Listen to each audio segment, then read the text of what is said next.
If it were any closer, I would have drowned. There were no lights in sight, just an oppressive darkness that sent shivers down my spine. Panic gripped me, and I made a snap decision to reverse out of this eerie predicament. Yet as I began to retreat,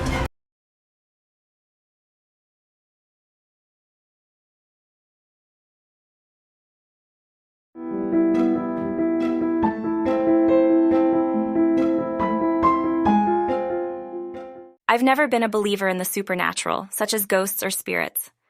My background in physics led me to approach such phenomena with skepticism.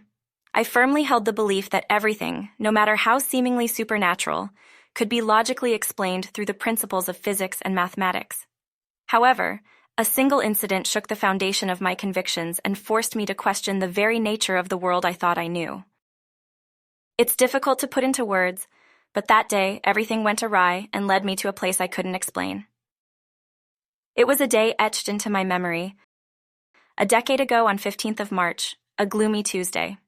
I was making my way home after a grueling day of overtime work. The road I was on was a dark, winding route through the mountains, and on this particular day, an unusually dense fog veiled the landscape.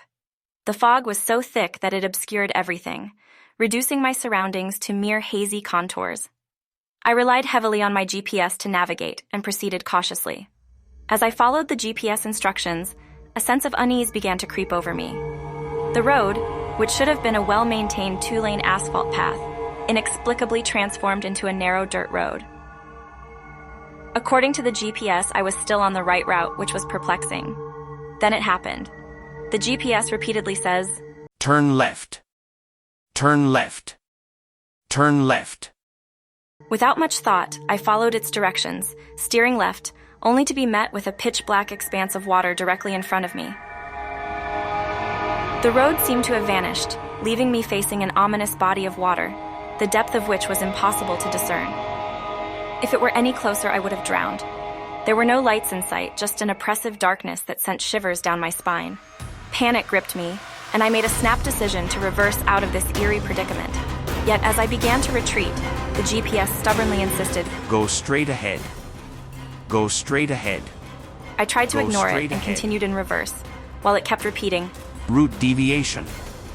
Rerouting. Route deviation. Rerouting. An overwhelming deviation. sense of fear washed over me, Rerouting. and I immediately turned off the GPS. After what felt like an eternity, I finally escaped the bizarre location. As I cautiously surveyed my surroundings, I realized I was back on a familiar road. Relief washed over me, and I immediately called my husband, my voice trembling with fear. "Hello? Something terrifying just happened. I was following the GPS, but suddenly, I found myself facing a deep pool of water. I think it was a big lake.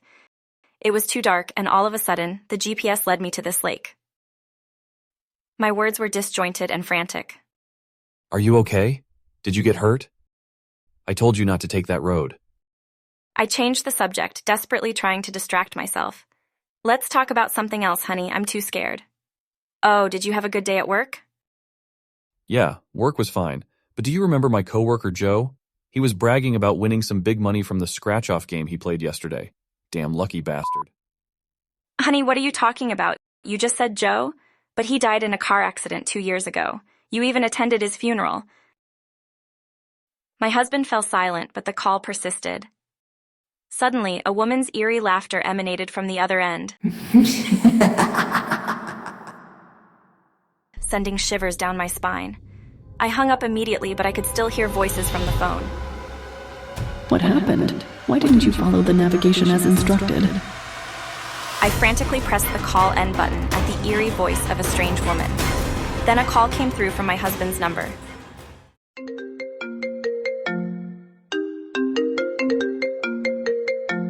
I hesitated to answer it and tried to reject the call. As I fumbled with the phone, something caught my eye at the top of the screen. A no service indicator indicating no signal. How was I still receiving a call when there is no signal? With trembling hands, I threw the phone out of the car window. Fortunately, nothing else happened, and I eventually made it home. My husband was shocked to see me trembling, and I was equally shocked to hear that he never made or received any calls from me. I convinced myself that exhaustion had played tricks on my mind, leading me astray, and vowed never to take that mountain road again. However, a week later, on March 22nd, as I was commuting via the highway to avoid that eerie mountain road, I was involved in a car accident. I woke up in the emergency room with my husband standing by my side looking anxious. He explained that I had been in a coma for 2 days. Strangely, the accident had occurred on March 15th, the same day I had narrowly escaped the mysterious dirt road near the lake.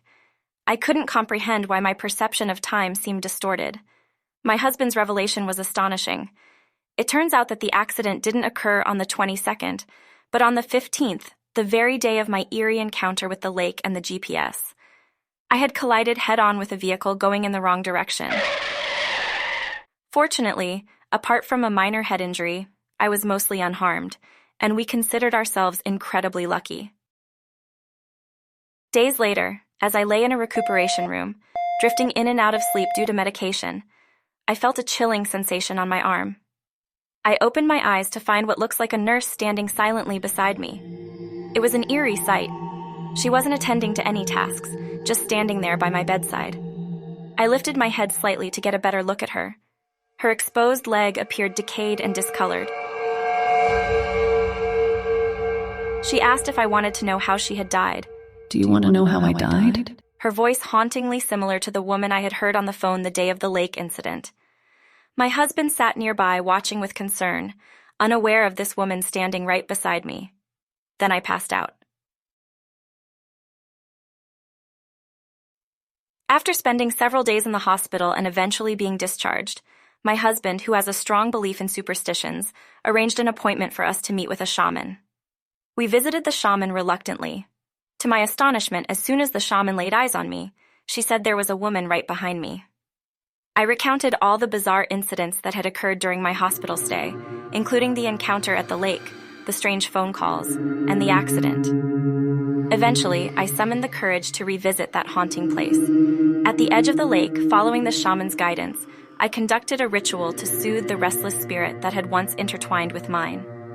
Afterward, her apparition ceased to haunt me, and I regained the semblance of my ordinary life. However, even after a decade has passed, I find myself in a perpetual state of bewilderment. Were the fog-draped dirt road, the enigmatic lake, the unsettling phone calls, and the fateful accident mere figments of dreams? Or were they fragments of an uncanny reality that defies comprehension within the bounds of modern physics? What lingers most profoundly is the unresolved mystery of her demise, a tale I never had the opportunity to hear from her lips.